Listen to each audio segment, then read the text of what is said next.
বক্তব্য প্রচার করায় জাতীয় নাগরিক পার্টি এনসিপির শ্রমিক শক্তির কেন্দ্রীয় কমিটির সংগঠক আনোয়ার হোসেনকে আটক করে পুলিশে সোপর্দ করেছে স্থানীয়রা।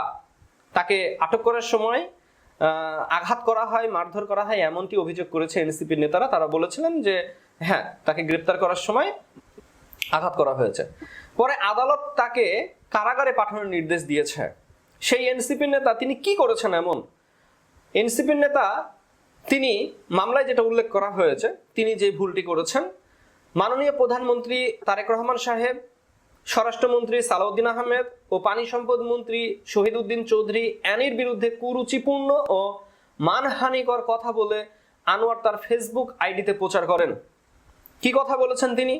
তার ফেসবুক আইডিতে শহীদ প্রেসিডেন্ট জিয়াউর রহমানের নাম কাগজে লিখে তা পায়ের তলায় দিয়ে ছবি তুলে প্রচার করেন। শহীদ প্রেসিডেন্ট জিয়াউর রহমান মাননীয় প্রধানমন্ত্রী তারেক রহমান সাহেবের শ্রদ্ধেয় পিতা, তার নাম কাগজে লিখে সেটা পায়ের তলে রেখে তারপরে ছবি তুলে ফেসবুকে প্রচার করেন। আচ্ছা, এর পরবর্তীতে আর কি করেছেন তিনি? এসব ঘটনায় বিরূপ প্রতিক্রিয়া সৃষ্টি হয়। এর কারণ জানতে চাইলে আনোয়ার সহ অভিযুক্তরা বাদী রুহুল আমিনের ওপর হামলা করে। এক পর্যায়ে বাদীকে শ্বাসরোধ করে হত্যার চেষ্টাও করা হয় বলে মামলায় উল্লেখ করা হয়েছে।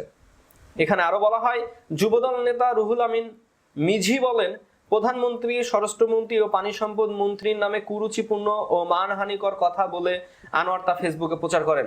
কিন্তু এখানে কি কথা বলা হয়েছে তা এখনো লেখা হয়নি। আমরা একটু দেখি যে এখানে কি বলা হয়েছে।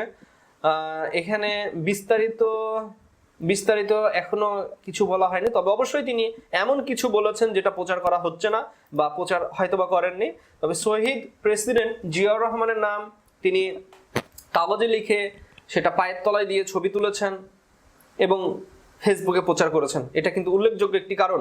পাশাপাশি প্রধানমন্ত্রী, স্বরাষ্ট্রমন্ত্রী ও পানি সম্পদ মন্ত্রীকে নিয়ে মানহানিকর কিছু কথা বলেছেন তিনি ফেসবুকে, সেই কথাগুলো এখানে তুলে ধরা হয়নি।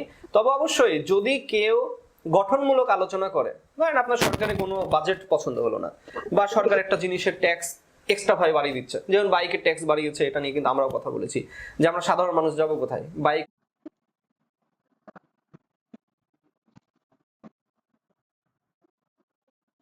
বাইকের ট্যাক্স বাড়ানোটা এটা অযৌক্তিক, এবং এই বাইকের ট্যাক্স বাড়ানো নিয়ে কিন্তু মানববন্ধন পর্যন্ত হয়েছে, এবং সরকার কিন্তু সর্বশেষ বাইকের ট্যাক্স কার্যকর অবশ্যই করবে না, দেশের জনগণের দিকে তাকিয়ে করবে না। আর যদিও করে দেশের জনগণ, তারা কিন্তু মানববন্ধন চালিয়ে যাবে। হ্যাঁ, ট্যাক্স কিন্তু তারা, দেশের জনগণ যারা আছে, যারা বাইক চালায়, তারা কিন্তু ট্যাক্সের বিপরীতে কথা বলেছে, গঠনমূলক আলোচনা করেছে। আপনি চাইলেই কিন্তু গঠনমূলক আলোচনা করতে পারেন, কিন্তু ব্যক্তিগতভাবে কাউকে আক্রমণ করা, মানহানিকর কথাবার্তা বলা বা কুরুচিপূর্ণ মন্তব্য করা, এটা অবশ্যই কেউ চাইবে না।